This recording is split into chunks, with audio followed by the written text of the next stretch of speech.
Hello, everyone, and welcome to our webinar on the global external focus areas. We are really excited to have you all here.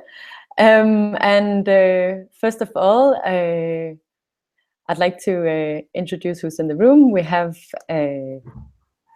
Alex, the Liaison Officer for Medical Education Issues. We have Amin, the Liaison Officer to the WHO. And then we have Batul, the Liaison Officer to Student Organizations.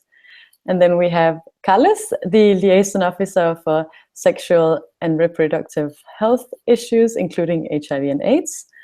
And then we have Marian, or Maiko, the Liaison Officer for Human Rights and Peace Issues. And then we have Skander, the Liaison Officer for Public Health, and myself, and I'm Marie, and I'm the Vice-President for External Affairs. So moving into the topic, we have these slides that we're going to show you while we are going through this webinar. And what we're going to go through is the global external focus areas, which is presented, as you saw, by myself and IFMSA Liaison Officers. And this is one of the infographics that we use to communicate this to the rest of the world. So as an introduction to the global external focus areas, what happened was that last year we had no framework that was actually guiding our external representation, and it has not been used very much to have kind of priorities and a direction within external representation. So everything depended a bit on what our partners were working on, and also sometimes even what certain officials found interesting or what was going on. And it was generally, things were going well, but maybe not as coordinated and as clearly communicated as they could have been. So we felt like there was a need in the previous team of officials to try and have something that was setting the standard and setting the direction for where IFMSA was going, and where also NMOs had a say in where we should move towards. So there was a need for prioritization and an increased transparency, and then also because of due to the probably the lack of consistency between terms, we thought that this kind of framework could actually increase the outcomes and outputs of the efforts by the liaison officers. So what we did was that we had a process, first of all, within the team of officials, where we looked at what the different liaison officers felt was important, and that what they saw as most important within their fields. Then we also consulted the standing committee directors to see what they thought was important for sort of the internal factors. And then as an overall, looked at the policy statements, looked at what was going on the global agenda, what big meetings were coming up, what big processes, what opportunities were there for IFMSA to get involved. So it was a mix of internal and external factors that led to this kind of document presented by the IFMSA to the NMOs around May, I think it was presented. And then we had consultations both online, and we also had some talks during August meeting about this document. And finally, it was adopted at August meeting. Yeah. And now, this was just a brief introduction, but now we are actually at the part where we are going into the implementation phase. And that means totally new, different challenges, but now we have this framework that this TO and this external representation for the term is going to be guided by, and so far it's been really fun and a big learning experience, I think, for us. So we're going to talk a bit more about that for now. But first of all, just to present what the adopted global external focus areas were. They were there are the overarching concepts, which are concepts that are relevant to IFMSA no matter what topic we talk about. And this is the health in all policies, and sustainable health workforce, and meaningful youth participation. And we're going to go more in depth with them later. And for the focus field, these are more topic-related things that we have decided to prioritize. And here comes primary healthcare, sustainable social accountability in medical schools, non-communicable diseases, humanitarian action, refugees and migrants' health and right, climate change and health, and sexual and reproductive health and rights. So that's the overall framework. And then a bit about how we're now working with it. And we're trying to take this more as a more strategic working method. So and why are we doing this? We're doing this to see how we can get as close to our goals as even possible. And why do we think it's important to have a strategic working method? Of course, that's because we will then be able to actually measure our successes and also measure our shortcomings, so we can see that, for example, one field is going really well, but we'll also be able to see that if one field is not going very well, sorry. If there's one field that's also not going very well, we'll then be able to adapt and actually follow up so that we can have bigger focus on these fields. And how did we do this? We've been working for actually quite a lot of time, us liaison officers and myself, to try and figure out what were the actual goals, what did we think was realistic to achieve within this term, which could be the indicators of achieving these goals, and then also what actions were needed in order to achieve those for each global external focus areas, or GEFA. And also, what else is that we are now, whenever there's something that an official wants to start talking to me, or we start talking to each other about starting something, we always kind of consult the GEFAs. So we see, is it within the framework or is it outside of the GEFAs? And if it's within the framework, this means that there is a bigger sort of a bigger reason to start something new within that field, or to take on this project, or go to this conference, or write this statement, or so on and so on. However, having these GEFAs doesn't mean that we cannot work on things that are not related to the GEFAs, and we do also work on things, maybe you've seen, for example, work on antimicrobial resistance, which is not within the global external focus areas, but we think it's an important topic for certain things. So that is a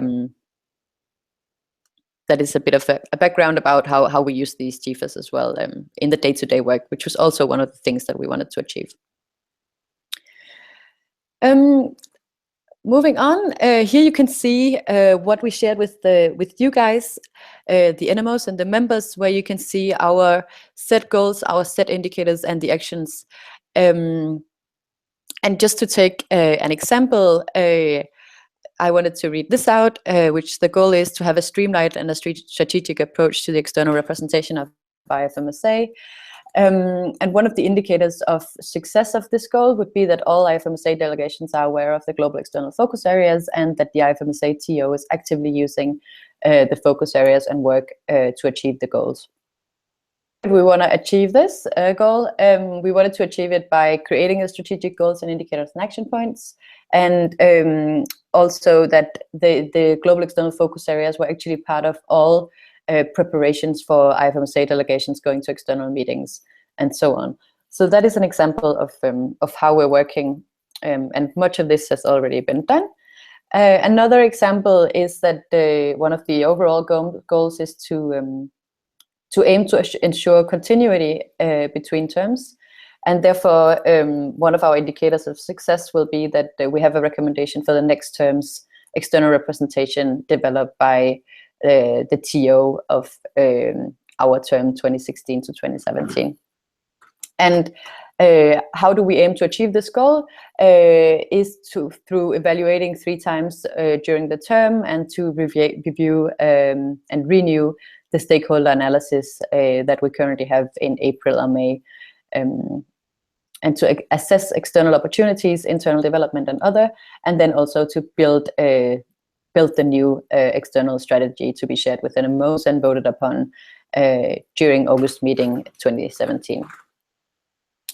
So that is our way forward for now. And then just finally going into who's actually involved at the moment. And that is, as you can probably see, at least for the two first, there is the Vice-President for External Affairs, and then the different liaison officers, naturally. And then also the regional directors, as many of you probably know, that the regional directors are also working in external representation.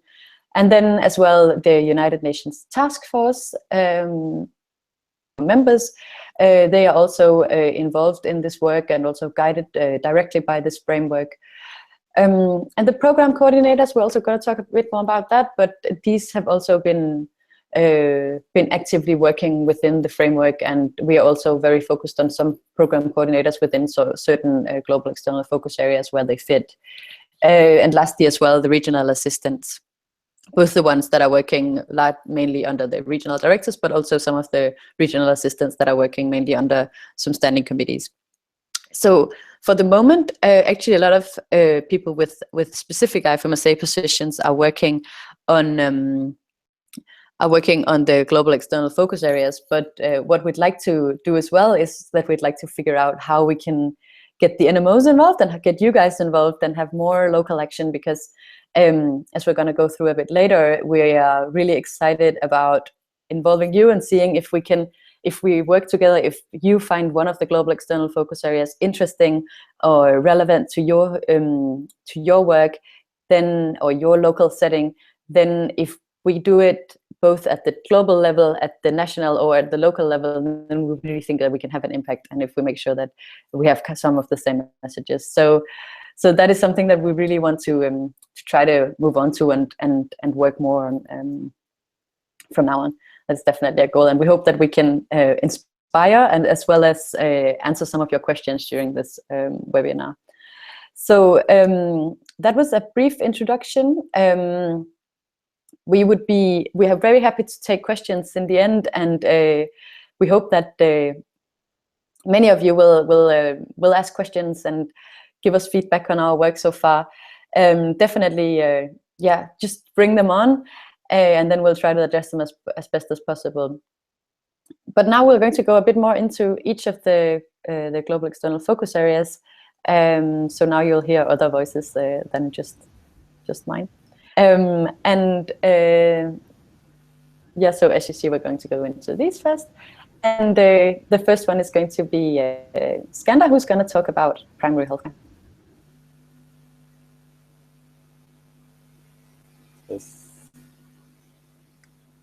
Thank you so much, Marie. And not yet. The slide is working. Thank you so much, Marie. So as you kind of introduced myself, so I'm Skander, and I'm the Liaison Officer for Public Health Issues, and I will be speaking to you first about primary healthcare being one of the focus fields of the global external focus areas. Introduction about why primary healthcare is important for IFMSA to focus on. For those who might know that it was called previously essential healthcare, which means that it is at the front line to provide the basic needs of all the populations, and to address health equity, and especially to try to decrease health disparities between all populations. So as you can see, it is key to achieving universal health coverage, and we believe that as medical students we should be involved in addressing this, especially in terms of the access that should be provided to everyone, so that we do not leave anyone behind. And we also believe that it's key to achieve strengthening of health systems. And one of the key partners that we are working with is WONCA, the Global Family Doctor Organizations. That is a very big supporter of IFMSA as well. This collaboration is very important in order to try to promote primary healthcare for medical students, but also to try to express our needs in terms of how we would like to become better healthcare providers, especially in primary health, but also to try to see how we can develop more the field of primary healthcare throughout the initiatives and the campaigns that we organize together. So one of the examples that we tried to get involved in last month specifically is the WONCA World Conference 2016 that was organized in Rio de Janeiro in Brazil.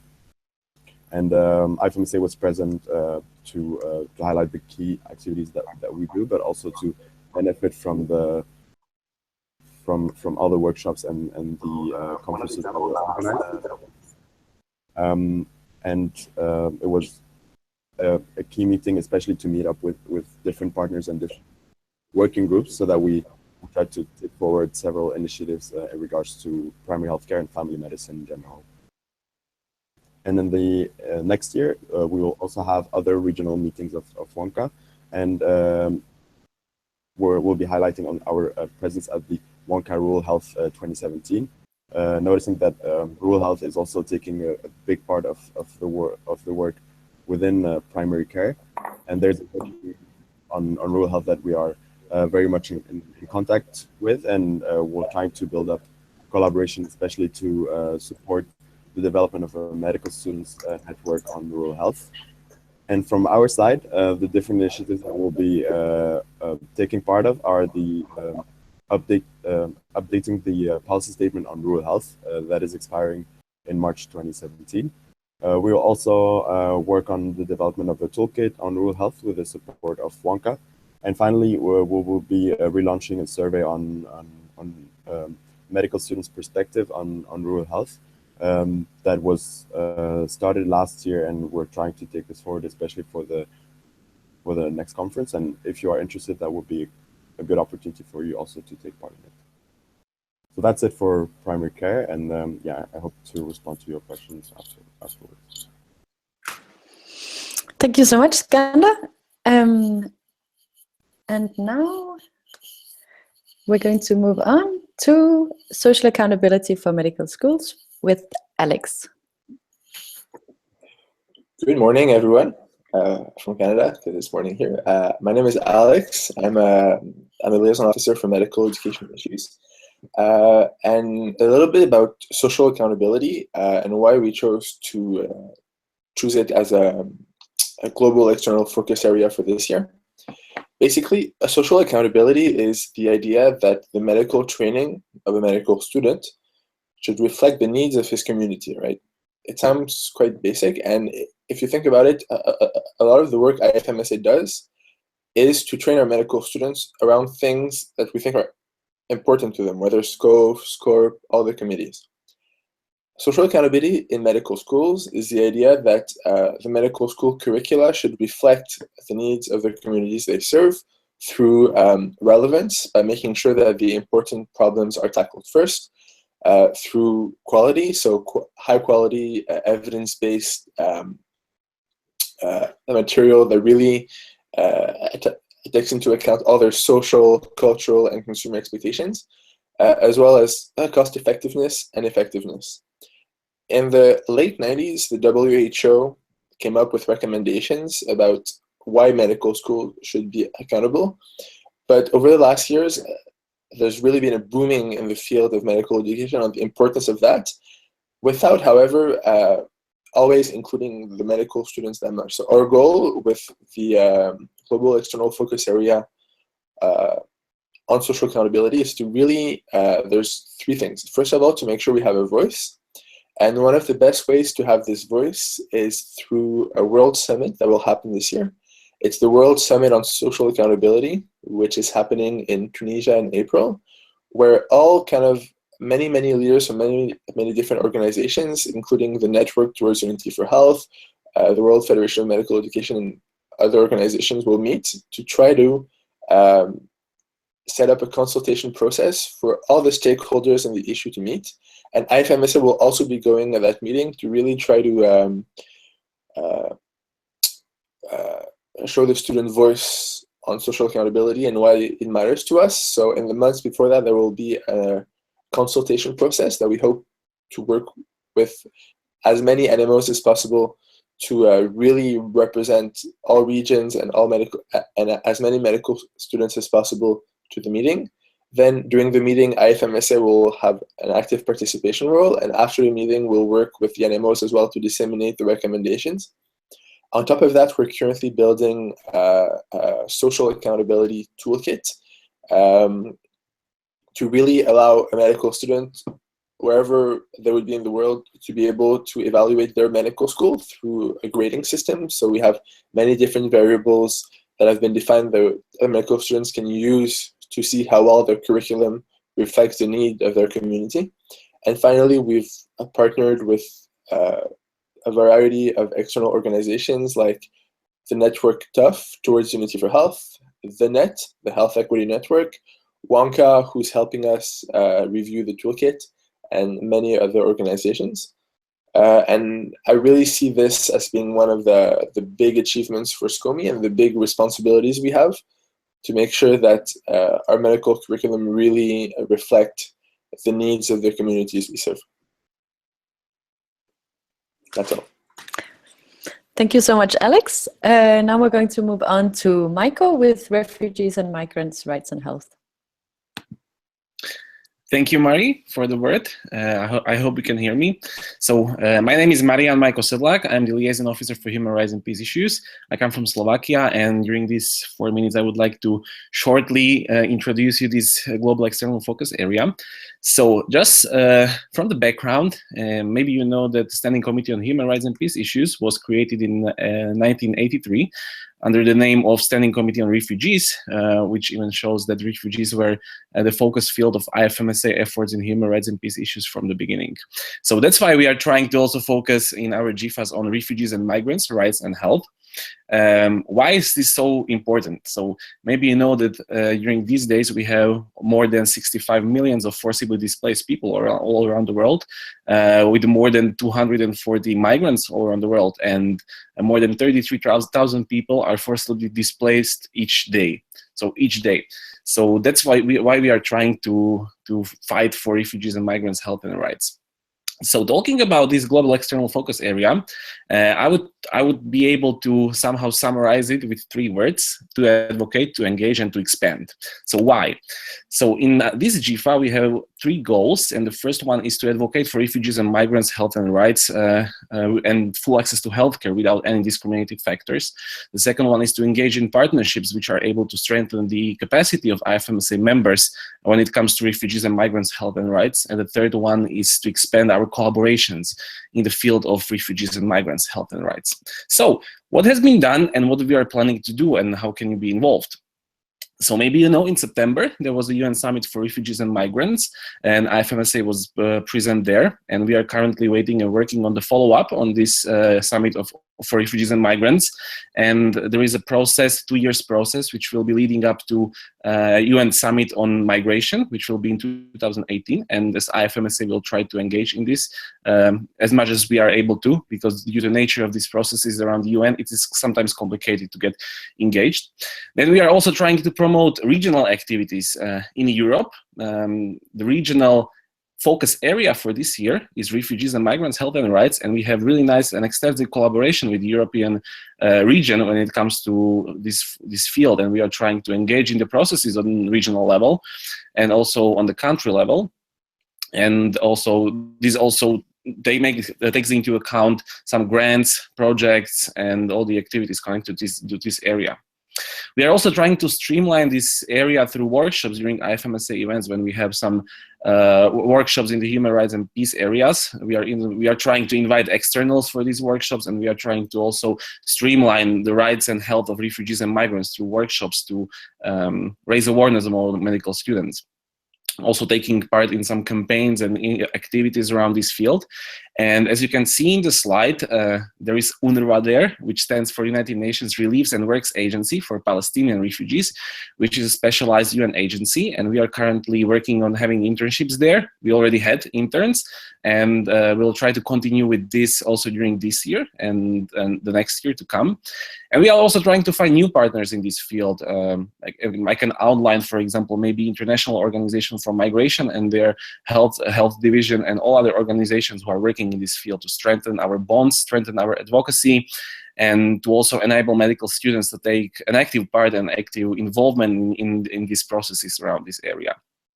So this was really comprehensive introduction to this GEFA, and I'll be really happy to answer all your questions about refugees and migrants in this area. Thank you very much for now. Thank you, Michael. And now we'll move on to Carles, who's going to talk about sexual and reproductive health and rights. Hello, everyone. My name is Carlos, and I'm the current Liaison Officer for Sexual and Reproductive Health Issues, including HIV and AIDS. And as Marie said, I'm going to introduce to you the GEFA on Sexual and Reproductive Health and Rights. It's a quite broad topic, which has around 6 goals and approximately 30 indicators, but I'll try to compress everything into a couple of minutes. And then, as Michael said, if you have any questions, you can always ask them at the end of the webinar, or get back to me after it. So it's basically the GEFA that's strictly linked to all the work that is done in the Standing Committee on Sexual and Reproductive Health, including HIV and AIDS. And I will just go briefly some of the actions that have been already done or that are currently taking place. So the first one, the first goal is an active engagement in the HIV response as a youth-led organization. So as you know, for the HIV response, it's important to have meaningful youth participation. IFMSA is currently part of a coalition that works towards that, which is called the Pact. And we are part of its leadership, especially in the field of legal barriers and frameworks. From that, there can arise some actions, specifically capacity building actions or advocacy opportunities that I'm still exploring, but that I'm staying as active as possible on behalf of IFMSA, which led us to actually have for World AIDS Day webinar 2 amazing speakers that talked about the importance of involving young people living with HIV and youth in general in the HIV response. And also under that specific goal, we are currently, as IFMSA, working in a workshop on youth-friendly services for young populations with the Youth Coalition for Sexual and Reproductive Rights, which is the way of kind of joining efforts with all youth-led youth-serving organizations.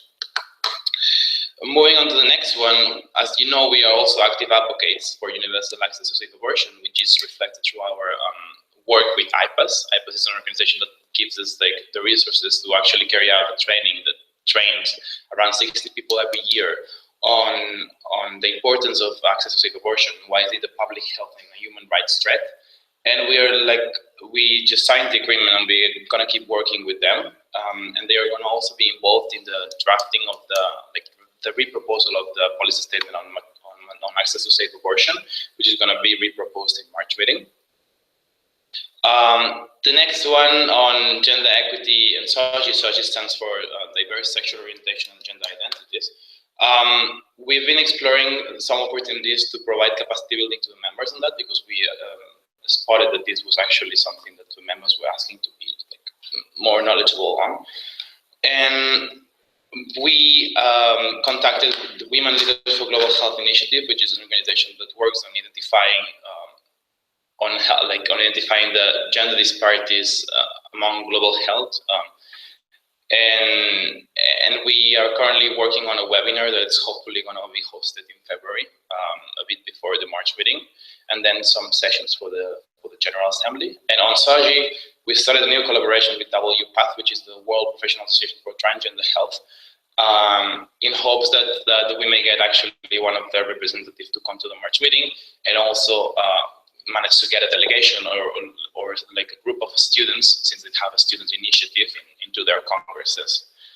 On the next one, sexual health is part of sexual and reproductive health and rights, which is always overlooked because of its cultural sensitivity.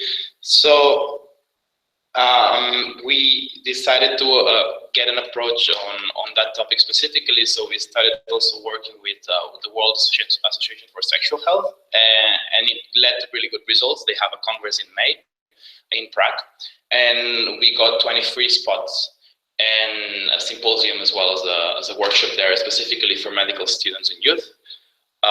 So I also address the topic from the perspective of capacity building, but it will also serve us as a field to advocate for that subject. And finally, to strengthen our peer education networks. As you know, we have international peer education trainings in the regional meetings or the GAs or the SRTs, and I'm currently linking those that are happening or finding a way to link them to YPeer, which are the ones that provide support on that specific field. And yeah, that's all from my side. If you have any questions, I'll be happy to answer them later. Thank you. Thank you, Carlos. And now we move on to non-communicable diseases by Skander. Hey, I'm back.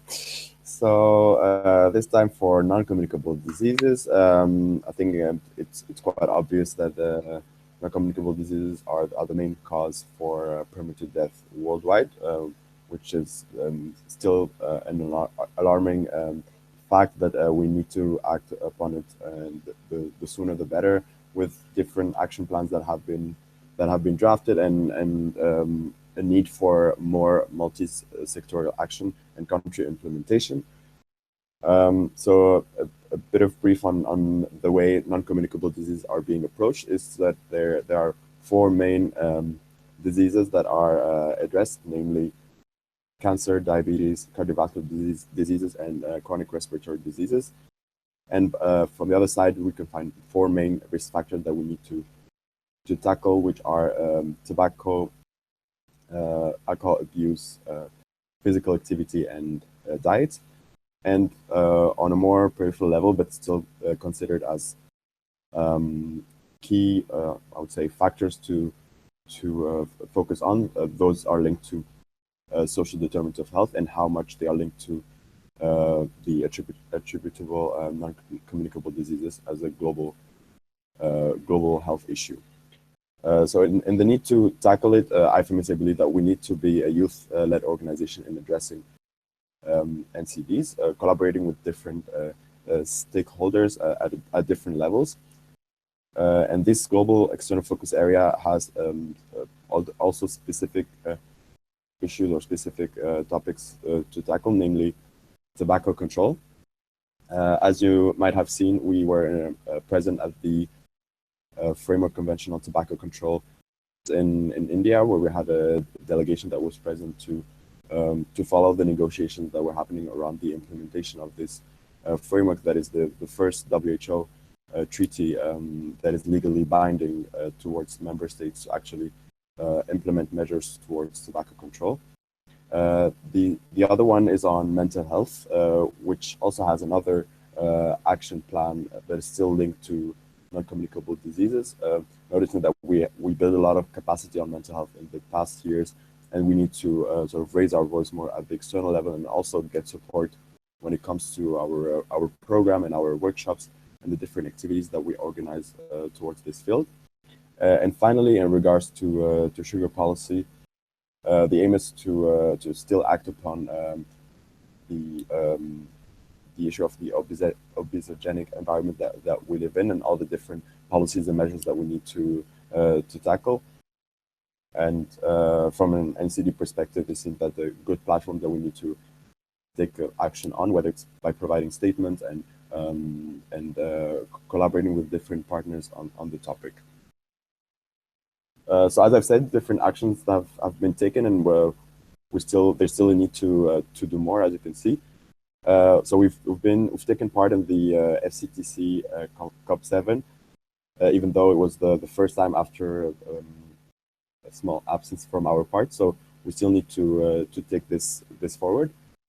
And then there are several NCD dialogues that are happening throughout the year that we also need to be there and also build up initiatives, especially at the national level, because the key issue now is the country implementation. So we believe that our NMOs are key actors in this process.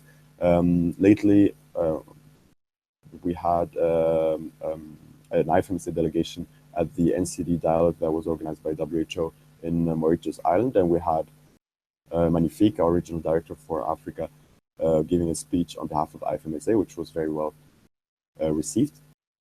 And the WHO has developed a platform to actually develop the implementation of this NCD action plan, which is called the Global Coordination Mechanism, of which we are an observer, and we are following the different activities that this platform is organizing. And lastly, perhaps we can talk about it later as well, that we are organizing an NCD youth caucus at the March meeting 2017 in Montenegro in order to raise our voice as IFMSA towards the externals that we will be inviting, and also think of, on behalf of youth, what kind of activities we can develop. Maybe Marie, if you wanna continue about it, or later. Yeah, I can continue a little bit about it. So it's basically going to be parallel to the theme event during March meeting, that we're going to have this NCD Youth Caucus, and we have it supported by the WHO NCD Global Coordination Mechanisms, who we're working with a lot on this. So so that's an exciting thing within this GEFA. And now I think we're going to move on to Michael, who's going to talk about humanitarian action. Michael? Hello, I'm back for the humanitarian action. So as you can see also under this GEFA, our term humanitarian action covers a lot of other, like a lot of activities which are gathered under this umbrella of humanitarian action. We have actually 5 goals in this action, but just to describe you, for example, under humanitarian action, we also take our activities under international humanitarian law, protection of healthcare workers, disaster risk management, disaster risk reduction activities, and actual humanitarian help, aid and help. So this covers a lot of activities. So that's why I will try to just like briefly present you what we are doing in this area and how can we move it further, and also to engage NMOs. So again, our goals and aims for this is to advocate, to reach out, to promote, and to strengthen our own capacity. When it comes to the most important processes in humanitarian action, maybe you know that during past 2 years, there has been a process of World Humanitarian Summit going on, and its aim was to somehow restructure the whole humanitarian agenda around the world, and to restructure the approach of organizations, states, private sector, and all the stakeholders around humanitarian action. So also young people and IFMSA played a really important role in this process, and one of the outcomes of these processes was the Compact for Young People in Humanitarian Action, which is a document which states 5 key actions, how to support youth and young actors in humanitarian action, because usually all around the world, young people are perceived as victims of conflicts, natural disasters, but they are not viewed as actors who can make a change, who can contribute to efforts, relief efforts, who can help. So we are trying, by our active involvement, IFMSA's involvement in Compact for Young People in Humanitarian Action, we are trying to also push for involvement of young people in humanitarian action. Then we are also trying to organize several workshops during our IFMSA events, as for example, workshops connected to disaster risk management, like as for example, our international training on disaster medicine, international training disaster medicine trainers, and also under the topic of healthcare in danger, we had some workshops, but also during other workshops like training new human rights trainers, we are also devoting some time to talk about humanitarian action. And then we are trying to share resources with NMOs. Actually, right now, I'm trying to work on that, because also when in NMOs on the national, local level, and even on the regional level, when you would like to start to build the capacity and to work on the capacity of medical students, you need proper resources. And usually those resources come from external partners. That's why here we are linking the usage of external representation and relations for the NMOs and regions. So we are trying to work on that really actively. Also to work around the topic of disaster medicine, medical curricula, because we know that in many schools around the world, this is a neglected topic, and not included in such extensive level as it is in reflection to the importance of this topic. And when it comes to on national level and partnerships and activities, I think we'll talk more about this in our part of how can external representation and GEFAs be more useful to NMOs. But for example, we are also trying to support NMOs, to support regions working in humanitarian action. And I will tell you more concrete things in that part, how can NMOs and regions take active part in GEFAs.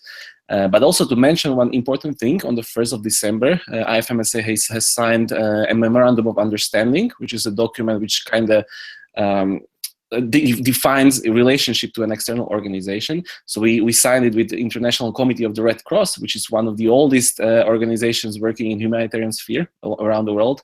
They have won 4 Nobel Prizes, which is this is just like a fun fact for you.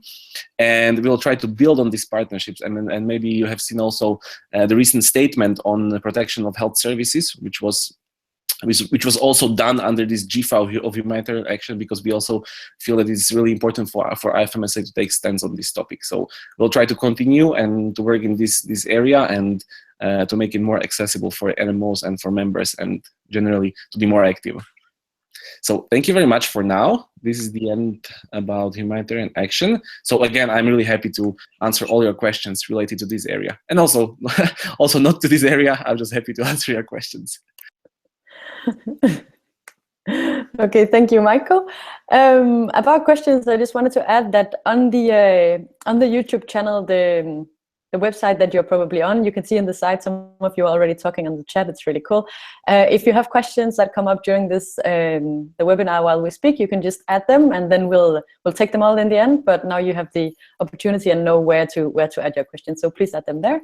And now we're going to move on to Skander again with the climate change and health. Yes. So last but not least, in the focus fields, we'll have climate change and health. And the slide is here. Yeah, perfect. There was a lot of talks on climate change and health recently. If you have followed our presence at the COP22, but I'll go back later about this. If you also might not know, is that there is a lot of more evidence on the link between climate change and health, and mainly about the impact that climate change has on our health, on the health of our populations, but also towards our right towards our needs as well, but also how we can act upon it, whether it's adapting to the climate change that is happening, or also to be able to act upon it and to join forces so that we make sure that we are having a system that is resilient to climate change. And in this sense, IFMSA is one of the main youth and health stakeholder that is present mainly during the climate change conferences and meetings in order to promote the link between climate change and health, but also to try to build initiatives in this sense. So IFMSA is keen to collaborate with youth and other health groups in climate talks and action. There are a lot of campaigns and frameworks that are taking place around the world, and we would like to make it strategic so that we know that the initiatives that we would like to take part of are make sense to medical students, and that we can take them forward, especially to our members, so that they can also try to implement them. In the same sense, we have developed a training manual on climate and health with the support of the WHO. We're happy to use it fully and be able to share it with all our members, and we're happy also to see that a lot of our members are organizing workshops, and we'll give it an example about it later on. But we also would like to expand on this manual and develop other platforms and perhaps an online course on climate and health, so that we make it more concrete and more practical to our members, and that we can also build capacity and try to move forward to collaborate also with the university, so that we try to include it into our curricula. And last but not least, one of the key meetings that we attend is the Conference of Parties, and we have just been at the COP22 in Marrakesh, Morocco, where we try to raise our voice as medical students, using all the opportunities to talk about climate and health with different members, being the negotiators, the country representatives, the NGOs, the media, etc. And we believe that it's a key opportunity for us to advocate more for climate and health, and we're also happy to get our members more involved whenever we see opportunities coming up. So we're also collaborating with the program on environment and health, so that we use the needs of our members and the activities happening to support them from the external level. And we organized a webinar that is also focusing on this GEFA specifically during the COP22. And you're welcome to watch it and also ask more questions if you want. Thank you. Thank you, Skander. And now we're going to move into one of the first of the overarching concepts, which is meaningful youth participation. And this is going to be presented firstly by Amin. There you go, Amin. I think you're muted. Thank you very much, Marie, for the presentation.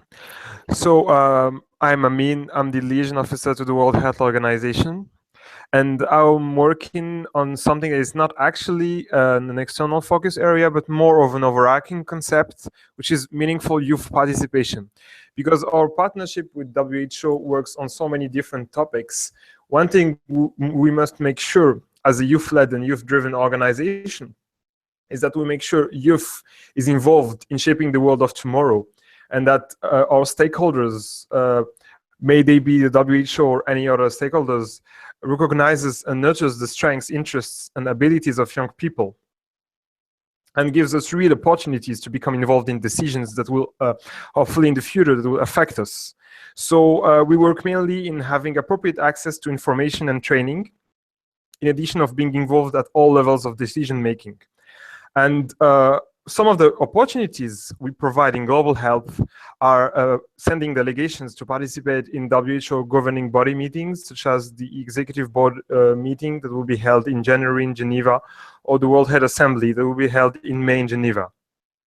Moreover, to make sure that we participate in a meaningful way, we make sure that we build the capacity of our members in external representation.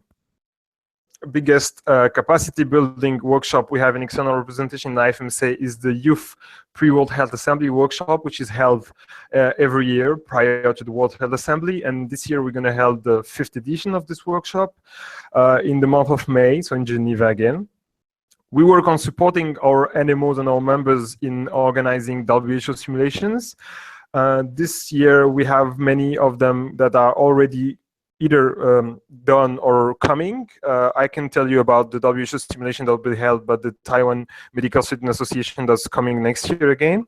And we as the Liaison Officers team and other involved officials and members are working on a pre-GA workshop, again, on capacity building in external representation. Also, from my side and from the World Health Organization, we try to get involved in giving our input as medical students in WHO consultations, such as the last consultation that has been made around the WHO Human Resources for Health and Health Workforce strategy. We also try to get involved in WHO publications. One example, again, is the WHO Manual on Social Determinants of Health, where we had the occasion to give our input as medical students. Also, we want to participate in WHO conference worldwide. And by WHO conferences, I don't mean conferences where there's decision-making, but conferences where they discuss any topic that might interest us. We participated in Paris in the Climate Change and Health Conference that was held. And we also participated in the Health Promotion Conference that was held in Shanghai. So we try to get involved in as much of those conferences as possible, wherever we can get spots where we can send medical students to represent us and try to raise our voice.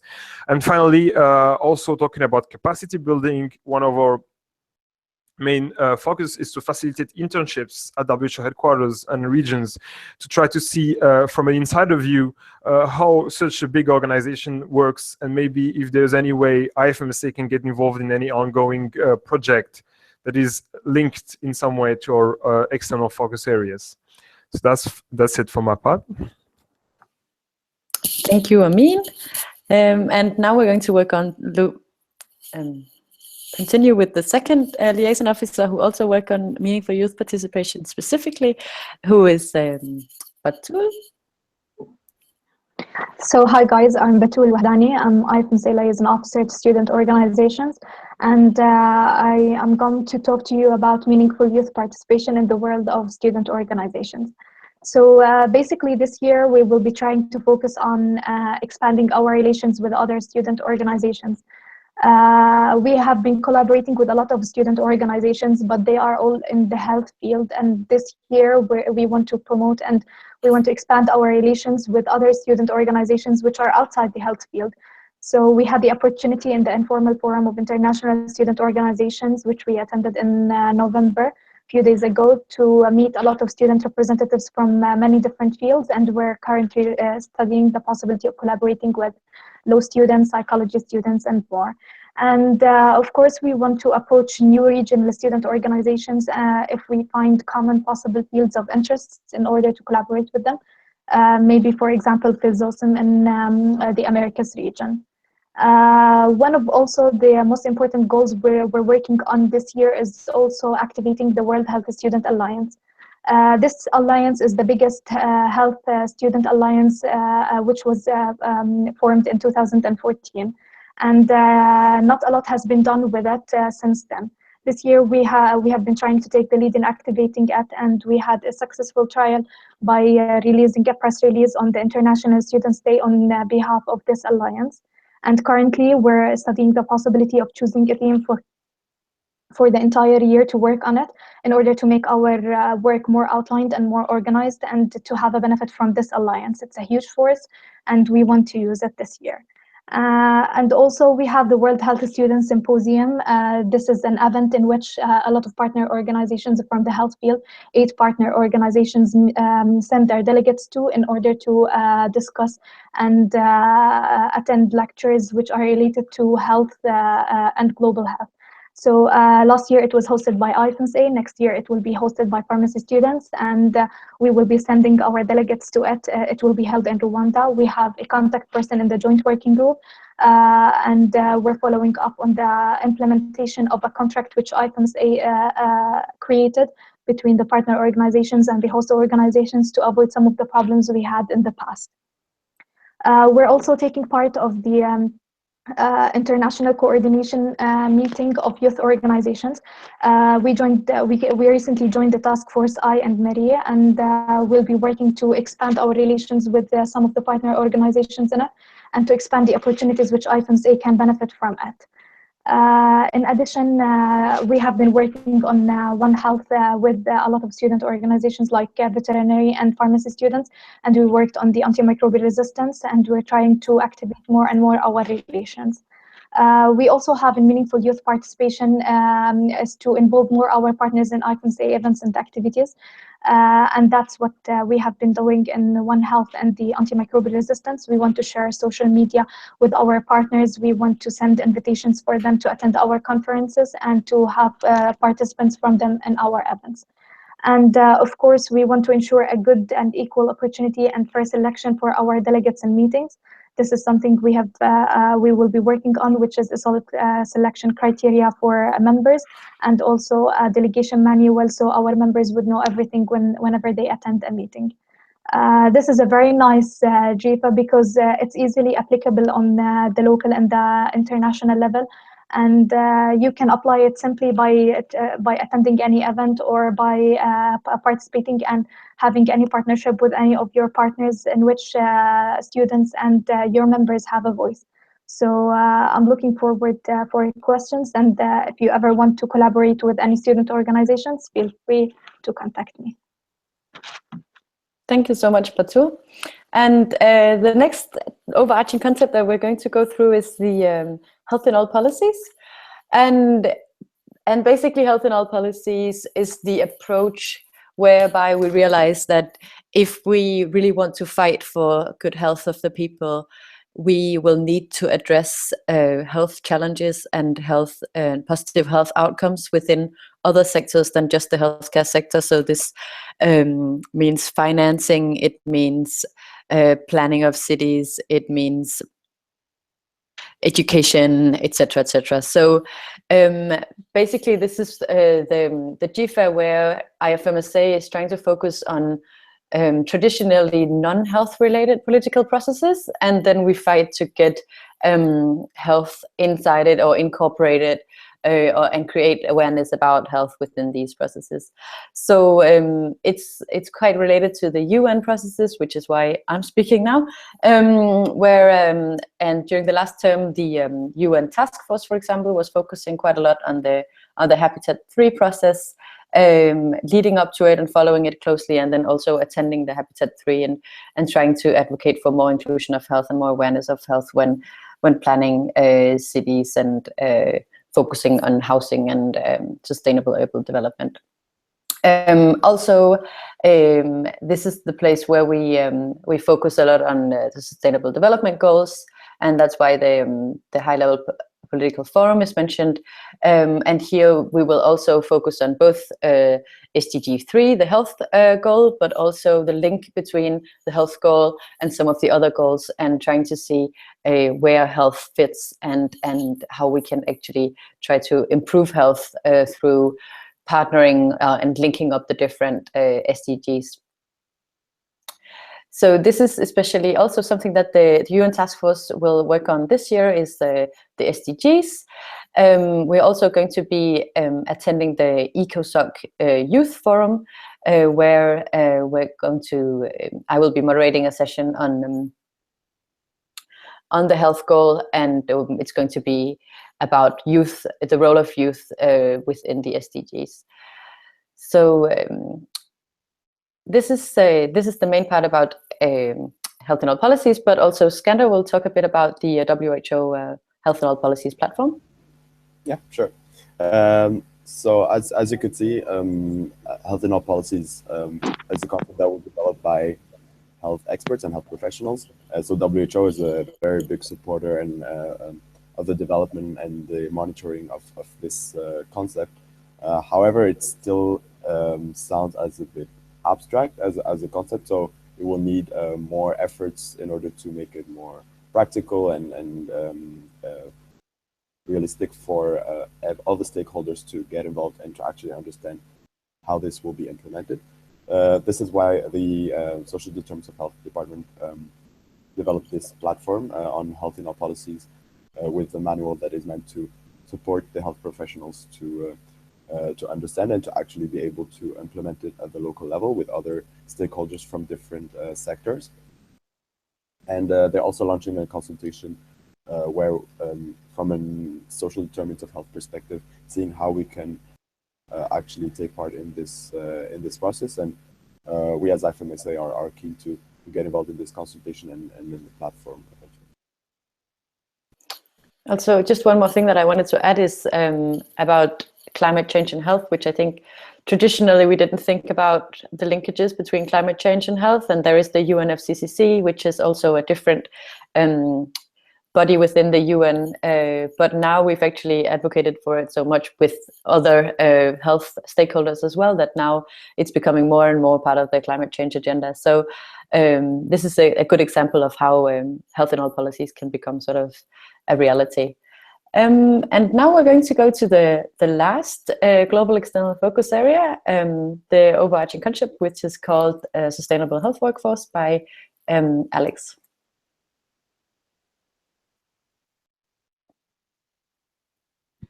Thank you, Marie. So this is the last global external focus area. Sustainable health workforce is basically an objective that goes around the idea that we should ensure universal availability, accessibility, acceptability, and coverage of the health workforce by investing in the workforce and by implementing effective policies locally, nationally, and internationally. And it comes this year, especially because we're in the middle of some quite high level and quite important meetings, one of which is at the last year's World Health Organization, the WHO moved forward the global strategy on human resources for health, which identifies some key objectives for 2020 and then 2030 in terms of how human resources should be handled. And at the same time, there's the high-level Commission on Health, Employment, and Economic Growth. The reason it was chosen originally as an external focus area is because it really permeates the whole work of IFMSA. Especially, and now that we're working towards the Sustainable Development Goals. We all know about the goal number 3, which is around health and well-being, but health workforce really involves many other goals. It also involves SDG 1 on poverty, SDG 5 on gender equality, SDG 4 on quality education. And so we've been working to, in terms of health workforce, in 3 main areas. First of all, in terms of external advocacy and representation, making sure that the medical student voice is heard on that issue. We were very active last year at the World Health Assembly in Geneva in May, and we plan on being so as well this year in May, when the global strategy on health workforce will be adopted. We've also been involved through the LOWHO and other members at the executive board meeting and in the consultation process, where we basically wrote the position of IFMSA and encouraged all NMOs to participate in the high-level commission of health employment consultation process. In terms of internal work, capacity building, one of the big goals for this year will be to work on the Human Resources for Health policy statement that's expiring quite soon. So it'll be to work to make sure that it reflects the new realities of the Federation. As well, everything you've heard so far from all the other LOs in terms of gender and women rights, humanitarian setting, education skills, and all that fit under the kind of broader umbrella of the health workforce. In terms of medical education specifically, we're going to include at least some training in all the TMETs, training medical education trainers, which have happened in Mexico, Portugal, Peru, and that will happen in Montenegro soon and other countries. And as well, we really plan to, instead of making it kind of a one committee issue, we really making it permeate all the committees and all the workshops. And one last thing, so there was the external part, the internal part, and the last thing is in terms of more medical education.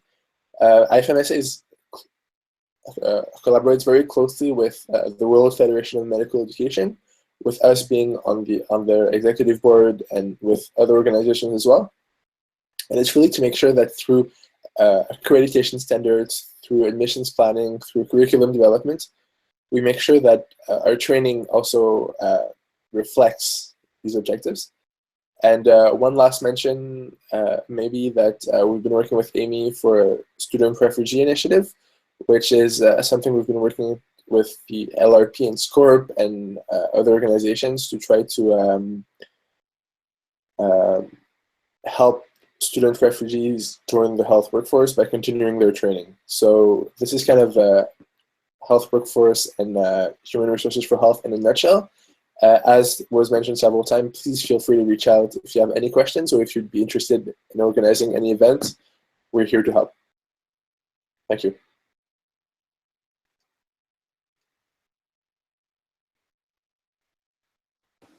Thank you so much. So I hope this has given you all an overview of both what the different GEFAs or global external focuses areas are, and also how we're working with them and what we're doing at the moment and what we're planning to do for the future.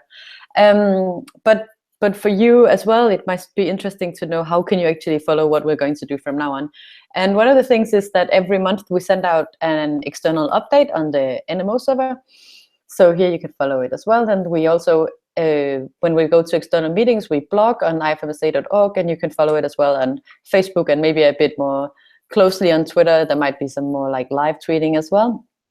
And then our pre-GA proposal was just accepted. So we're going to have a pre-GA at March meeting around the global external focus areas, which is also going to focus on the different global external focus areas, going a bit much more in depth than we did now, as well as some of the going to touch upon some of the skills that will be feasible if you want to do work in external representation, and also most importantly focusing on how is it possible to work with the GEFAs at the local level and at the national level, and how is it possible to make this link.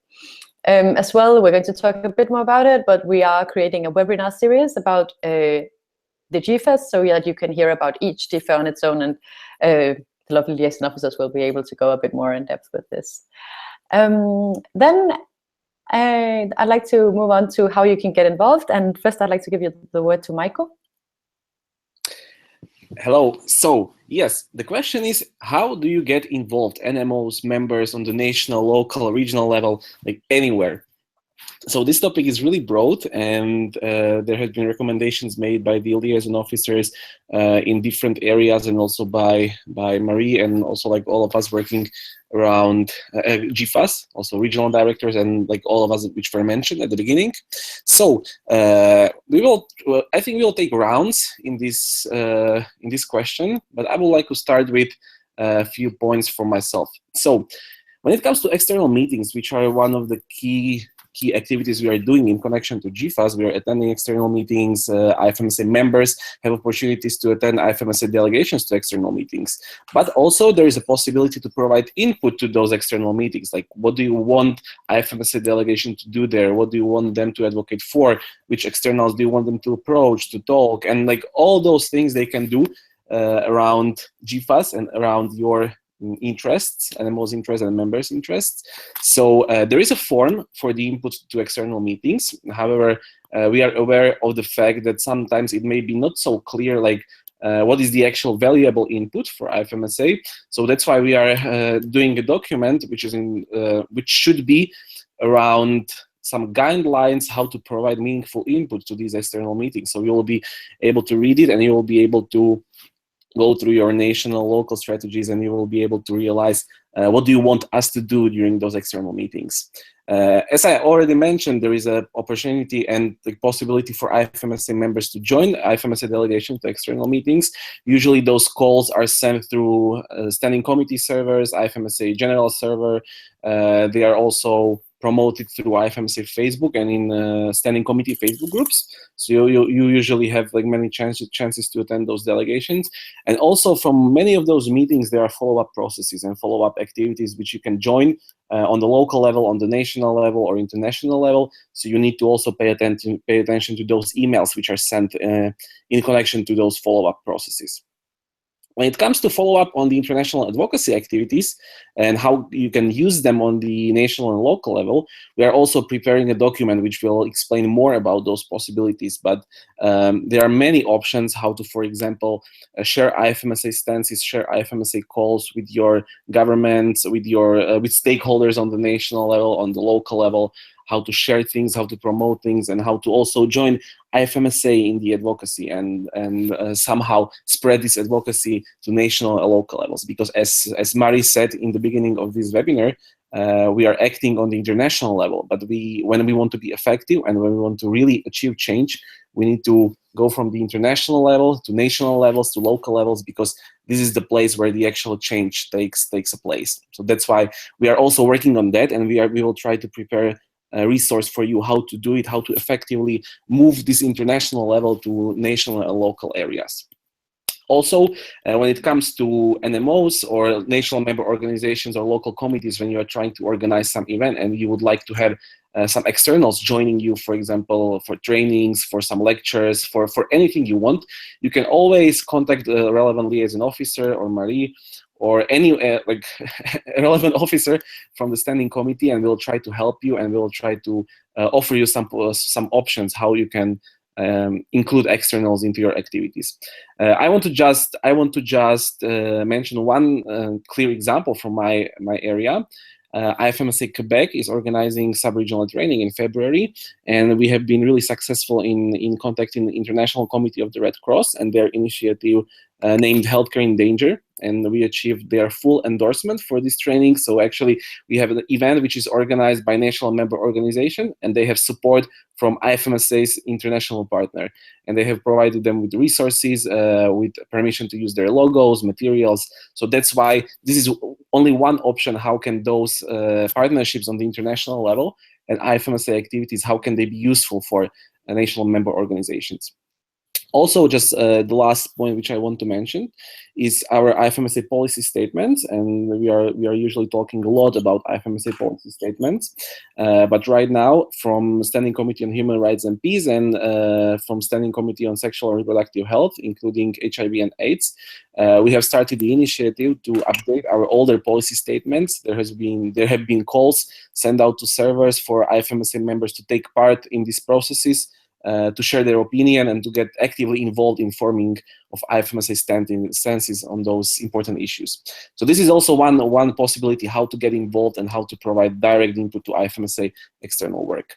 So right now, I think I'll pass the word to other liaison officers who would like to share their points on how to get involved. Perfect. And we're going to have Amin. Yes.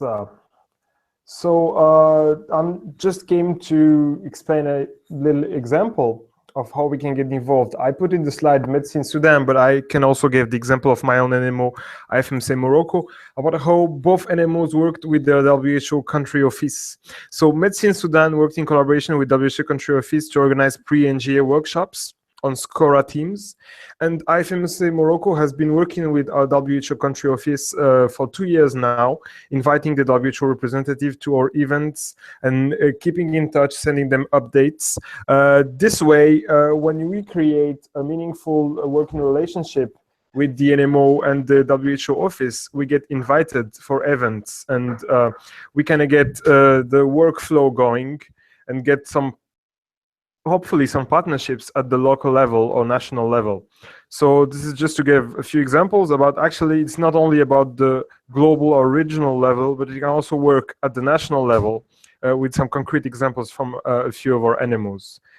I think now Skander would have to say a bit about IFMSA Morocco again.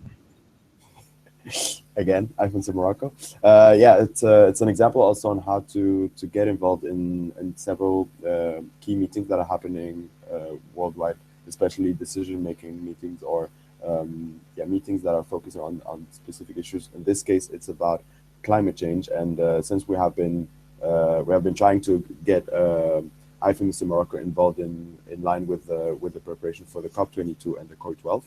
So IFMSA Morocco has been taking part in the organization for the Conference of Youth that was taking part before the COP22, but also focusing within their own agenda to have climate and health as one of the key priorities by organizing workshops and having a theme event on climate change and health. And we also had the opportunity to have one of the days of the COP22 being called the Health Action Day, when we had the opportunity to invite more participants, more local participants. So we who got the opportunity to attend meetings on climate change and health and to interact with the different members. So this is one of the examples, but of course, any global conference that is happening worldwide, NMOs are more than welcome to participate, to get involved, but especially to collaborate with the local or national organizers that could potentially collaborate with on a regular basis. Great. And also, Alex has a comment? Yes, just as another example of how to get involved. So I mentioned the World Summit on Social Accountability, and it's happening in Tunisia, and the local association, Sociamed, has been incredibly active in organizing the conference and getting involved and speaking to external partners. So if also there's any sort of meeting happening in your country, in your NMO, or nearby, it really, really helps, and it's very, very efficient if you also get involved in the organization from a local point of view. And yeah, that was it, on top of what I said before. Great. Moving back a bit to the NCD Youth Caucus that we mentioned previously, this is going to be an international opportunity, but it's going to be an opportunity for all of you who are going to be at the GA to get involved. So what the plan is actually that we are going to have some data gathered through the NMO report before the GA, and here, based on this, we will have the theme event or the NCD Youth Caucus. We will use these data during that time, and we will gather more and more input from you guys about different topics and different fields that we will focus on. And then based on this, we will actually try to put together kind of an outcome document of this NCD Youth Caucus. So that's going to be an outcome of of the March meeting as such. So that is also a way to contribute to one of the global external focus areas, namely the NCD one. And then I think we're going to move on to our next part, which is just briefly about some of the future webinars, and then soon we'll have questions from all of you. So please write your questions in the event page. Alex?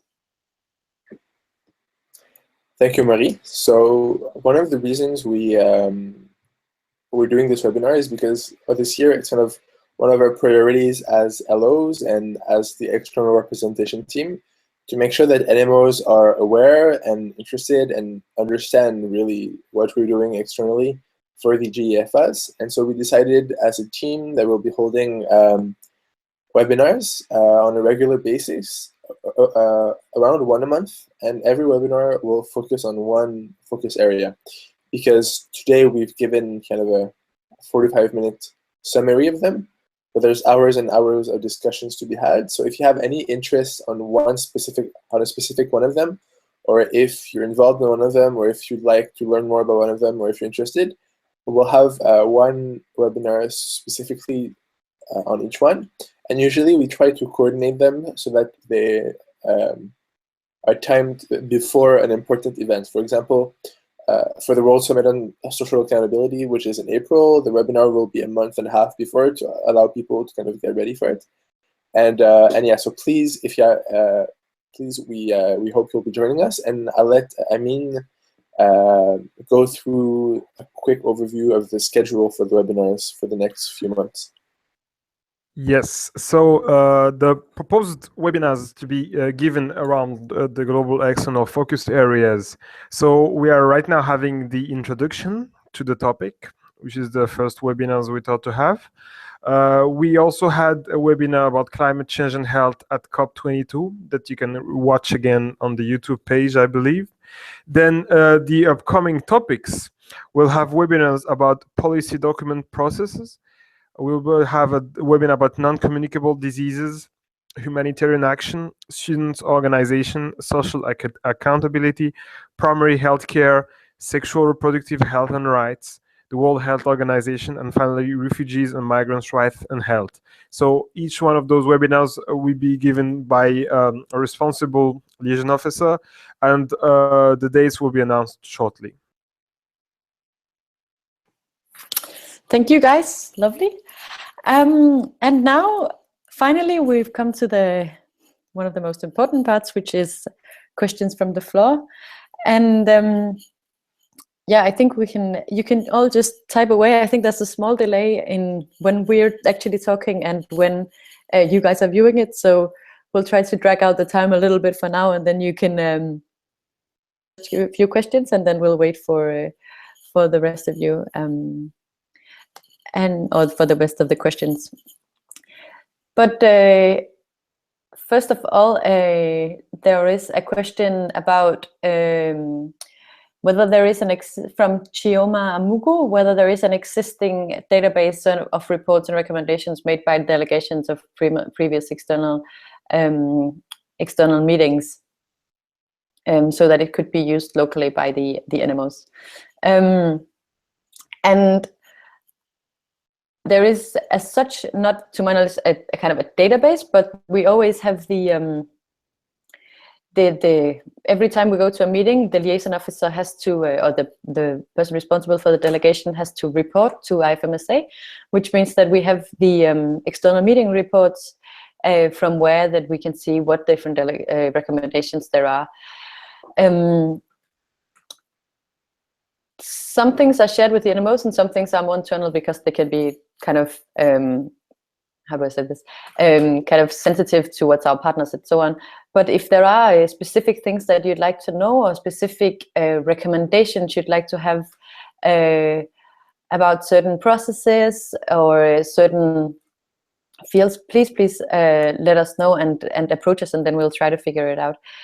We are also trying to have this delegation manual, which will help in preparing for going to an external meeting. It's about sort of the different skills and different things that are important to be aware of beforehand. I don't know if any of you guys have anything you'd like to add. No? Okay, cool.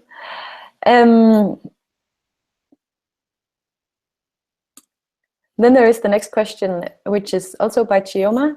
And the question is there a way of encouraging active participation by all regions in these focus areas and also monitoring its effects regionally and locally? So how I would answer this first would be regionally. And regionally, also when we go to meetings, there are also these external meetings reports, and also the regional directors are reporting to me and to the IFMSA. So we are actually also measuring what the regional directors are working on. Not here today is basically because we're already a lot of people, and we are the ones that are the only people in IFMSA that are mainly focusing on external representation. If you think about regarding encouraging, some of the things that we're trying to do is to hold this webinar and make sure that it's accessible knowledge to everyone, even if people cannot attend IFMSA meetings. We know that there are a lot of barriers to this as well.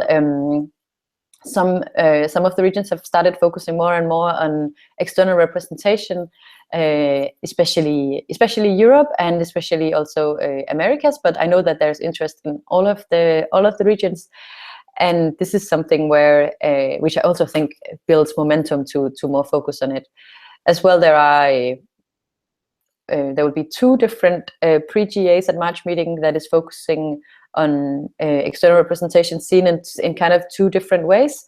So either ours, which is sort of seen from the area field or approach, and then there is the one about the Sustainable Development Goals, which is kind of seeing it more from a UN diplomacy approach. So these 2 possibilities are there as well. I hope that answers. If it doesn't answer, then please just rewrite a question. If I can add also. Yes, of course.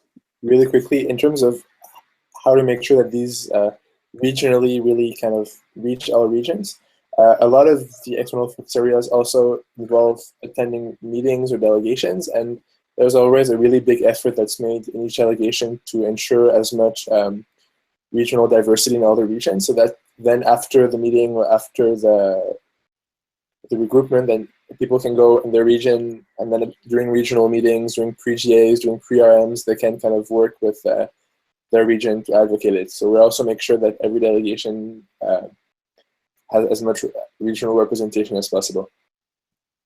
Can I also add one more thing to that? Yes, Michael. In my area, which is human rights and peace issues, we exactly want to tackle this problem to see how we can involve more NMO, like regions and NMOs more and more. So that's why we are preparing a process, which will be like the process around assessing the actual situation of partnerships and relations and work in external representation on national levels. So there will be a form sent to each of the national officer on human rights and peace. And in this form, you have like different questions on the current status of external representation, external relations in your national member organization. And then when I will receive those information back to me, I will be able to actually evaluate this data and to create a strategy how to assess, how to communicate with different regions and different NMOs. Because it's also important to tell that, I think Mari already mentioned it, that some NMOs and some regions are more interested in external representation, and especially when it comes to human rights and peace issues, different regions have different priorities and different problems. So also like the strategy, how to empower NMOs and how to enable them to work more effectively in those things will be different from the region to region. But that's why we need to have the actual information on that. And this is also where you can play a role, guys. When you have your national officer, you can just like approach them and you can just support them in filling in this form, and just again work from the national and local level that on providing those information. So we will know, and then we will contact you back again, and we will try to find the most effective strategy how to work on that. Yeah, and I think that's important what Michael said, because it's really we are aware that different regions work in different ways, and also that there are different methods, and some things will be effective in one region, whereas it might not be effective in another region. So working more at the regional level is really interesting, and you probably also know that in some of your countries, one thing would be have a high impact, but if you did it in another country, that might not have an impact at all. So this is also some of the cultural things that we have as a challenge, and well, also an advantage, I think, being in IFMSA. Moving on to our next question by Helene from Norway. Will there be more concrete information related to the caucus? So I guess this is the NCD Youth Caucus on the server soon, so that we can prepare our delegates. Yes, there will. So it has been sort of a bit of a process because of all of the collaboration and so on, and we had to figure out what we thought was the best for framework for this to try to get the highest impact possible. But yes, there will be information both on the server and on Facebook. Then by Manakip, you mentioned the NMOs getting the externals to support in various activities. Does IFMSA allows help contact NMOs with a contact person, or NMOs have to make contact efforts on their own? So I'm just going to answer first, and then if any of you allows would like to answer, please do. Definitely, if you have a certain project that you'd like to get in touch with one of the people that we're working on one of the organizations that we're working on, and we think it's relevant, then I certainly think that we can help you with getting in touch with these externals. So please, if you have anything in common, that you have anything specific in mind, please do reach out to us. Sometimes it also means by that we have access to the international organizations, also means that we could maybe link you up with your national organizations as well. And this is something that we'd be very, very happy to help you with. So so please do contact the relevant LO. So write to us. Yeah. Does anybody want to add? Ganda? Yeah. So it happens also that some externals are requesting to get in touch with our members in specific countries, and in this way we try to contact the relevant, whether it's NMO president or if it's a specific project coordinator or national officer. So we're expecting to have the communication sometimes in their own language happening, but we're just here to mediate the conversation. So this is one of the examples where. Thank you. And then Batul, did you want to say something? Yeah, and also in student organizations, because most of the student organizations we work with, they have organizations on the national level. So what we are trying to do is to collect contact information for the organizations on the local level and to share it with NMOs so they can approach these organizations. But also, if any NMO would be very interested in working or having this process faster, they can contact me and I can give them the contact information on the local level until we have these databases ready, and they can start collaborating with them. Thank you so much, guys. And also wanted to add that it can also work both ways. For instance, if there's an NMO that has a relevant partner that IFMSA could benefit from, it's also good for us that you approaches and tell us, hey, we have this partner organization that we've been working regularly with. They either work regionally or nationally or internationally, and we think that it could be good if IFMSA could work with them, since it may be beneficial for us, meaning that the UNMOs can also approach us that we can use internationally. That's also a way to promote communication between us and you. That's all. Definitely. It's always relevant when NMOs, work. Also, some NMOs work with really big partners that are also relevant for us, and maybe NMOs could also be helped by us getting involved with the same partner. So for sure. Then there's another question from Helene. Webinars and toolkits / manuals are great. Is there an area on the IFMSA web page where all of this could be gathered under the topic of GEFAs so that it could be easier for us to browse for them? Actually, we're already kind of working on updating the website. It's the moment, but it's something that we're trying to work on. And I will definitely take this suggestion forward so that we make sure that that is also included. That's really, really cool. Thank you, Helena. And people are agreeing with you. And then there's the last question for now, which is, can you make sure that forms such as Maiko has explained is also sent to the NMO president so that we can actually distribute them? Not every NMO has national officers for SCORP.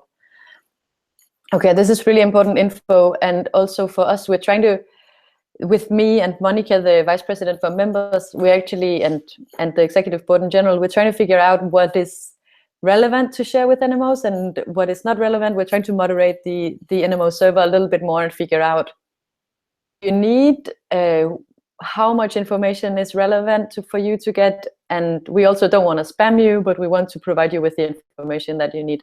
But definitely, and we can maybe try to sometimes gather a lot of these things in one email, and then you can have it all there, and we can call them something like GEFA emails or something like this, so that you know it's there. We don't. I think we want to sort of kind of avoid sending an email to the NMOs every time there's a new toolkit out, because that might just get a bit confusing. And we have very active and really, really great TO members, which means that they also produce a lot. So that would be my answer to that question. If I can only add one small part, because yes, Mari explained it really well, that the NMO server is a thing which needs to be agreed upon, and to send emails through NMO server. But actually, I was really thinking about it, and for now the form has like 3 options which can be filled in while filling in this form, and this is like National Officer for Human Rights and Peace, NMO President, or Vice President for External Affairs, because those are the 3 people which have like the most actual and comprehensive information about external partnerships. So yeah, there must be a way how to also contact those people, NMO presidents and vice presidents for external affairs, or like any member of executive board of this national organization, which this is under his or her responsibility. So definitely we'll think about it, and we will just figure out the way how to share it with the NMO presidents. So if I can add something. Yes. Yeah, I think that like the Yahoo groups also play an important role in this. If you actually are like an NMO president of an NMO that doesn't have either like NORP or NORA and wants to stay involved in all the related topics that would fall under that national officer, you can always subscribe to the Yahoo groups. For instance, like my updates or the things that I want NORA to fill in for me, I send them through the SCORA Yahoo groups. And if there's someone that doesn't have a NORA, then the NMO president or someone who works on the field can subscribe to that Yahoo groups and just like reply to the email or fill in that form from there, and get the resources that are shared through there as well. And that's also a way of avoiding like spamming the NMO server while keeping people updated on the things that are of their interest. Yeah, that's all. Thank you. The next question is from President of Ireland. I think it's Kevin. Could I ask, is there a platform as well as the email lists that and what Helena suggested for VPEs and NMOs to discuss GEFAs and similar, as well as having easy access to the documents to a Facebook group? So I think this is a really good question, and its discussion is probably for the moment quite difficult, but I guess maybe the general server would be the best proposal for it. Yeah, I think the IFMSA general server would be the best place for it that we have at the moment. There could be a Facebook group if there is a need for it. You also feel free to, I don't know, discuss in the event of this something. If you feel like your NMO presidents don't, your VPEs don't have access to the NMO server, what some NMOs do is basically just to put a forwarder in your email and then forward all emails that are sent to the NMO server to certain members of your NMO. So that is definitely, that's just like a kind of a technical tip. we will be discussing the GEFAs in the hopefully in March meeting as well. No more comments. And then a question from Carlos, the SCORA director. From the GEFAs, most external opportunities are situated either in North America or Europe. Could we have an update on what LOs are trying to achieve outside of these? The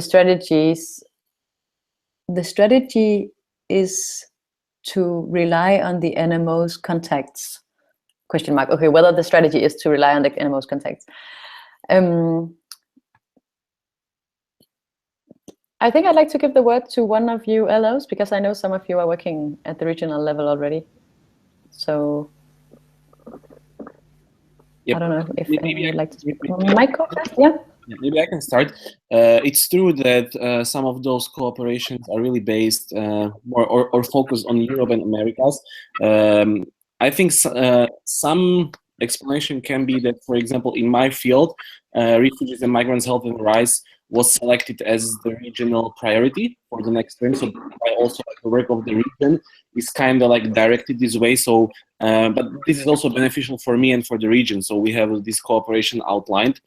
But when it comes to other regions, for example, at the beginning of the term, I had online meetings with each and every of regional assistants for different regions, and together with regional directors, and we try to talk about human rights and peace issues in the specific regions and their needs. And I directly asked all the regional directors and RAs for their actual needs during this year, and we have like ongoing conversations in those things.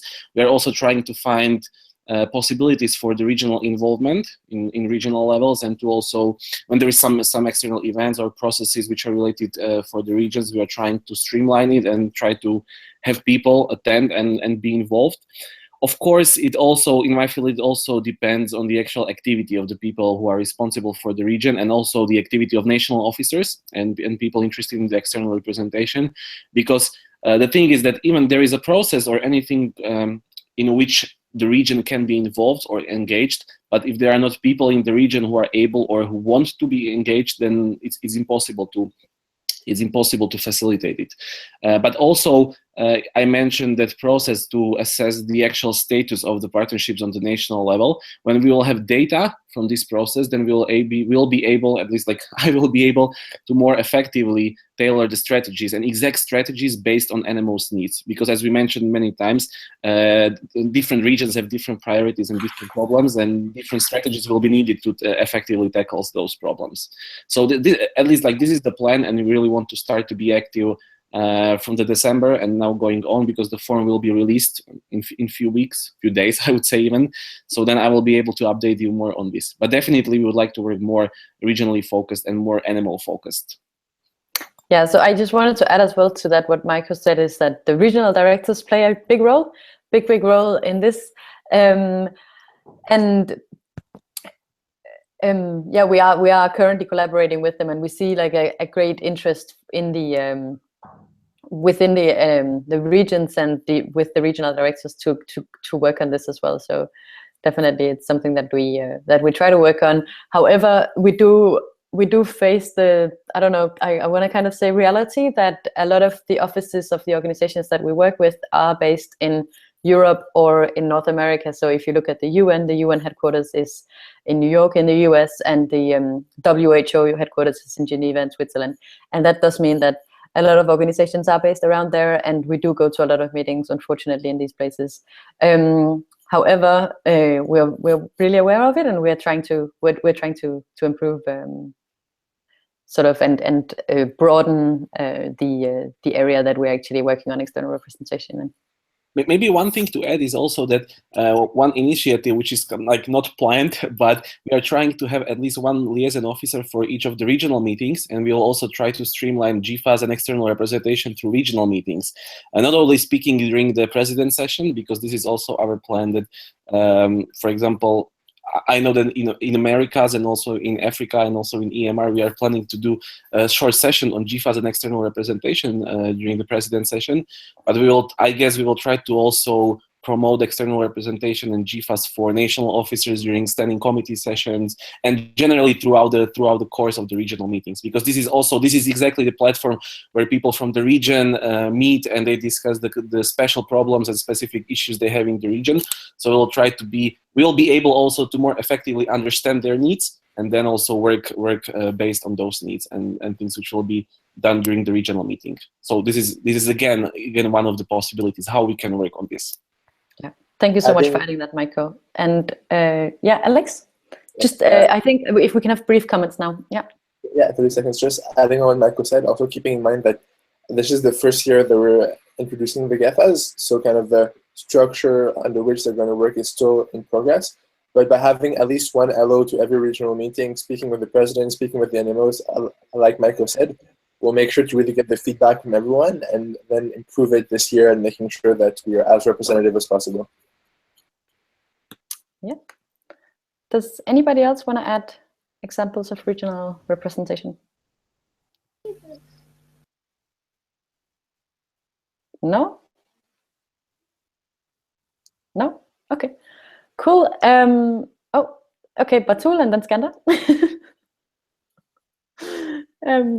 Yeah, I just don't want to repeat that has been said, but just to focus that, well, in student organizations, we have student organizations in almost all the parts of the world.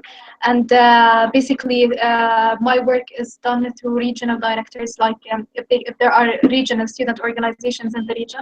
And like, for example, there's the African Medical Student Association, there's in Europe, there's also in Asia, and there's also in the Americas region. So it doesn't mean that it's only in Europe and the Americas, but it depends also on the regional director and the capacity of the region and what each region needs.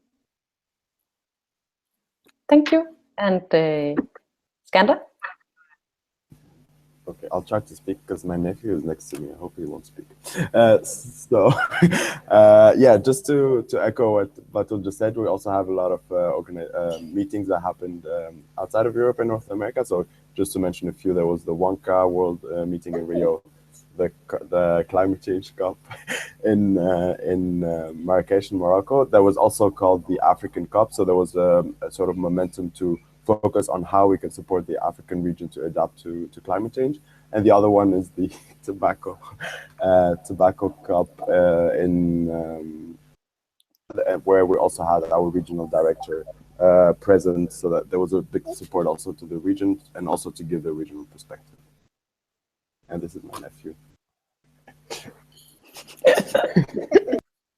He's very cute. Thank you for showing him to the world, Skanda. Okay, I think that is it. I don't see any more questions and no more comments from the liaison officers. So just to wrap up, I want to thank you everyone who was watching this webinar, who was following it. Please spread the word. We really want the global external focus areas to be the guiding framework for all of IFMSA and not just for the 7 of us. And we really do believe that this is the way forward. And please keep following what we're doing, and please give us any input and feedback that you have. We'd love to take proposals from you or questions or anything. Sign up for our pre-GA, and yeah, just we're really happy about this, and we hope that you are as well. So give us your feedback, and we'll follow up on the things the promises that we made during this webinar. Can we all wave? Bye. Thank you. Thank you.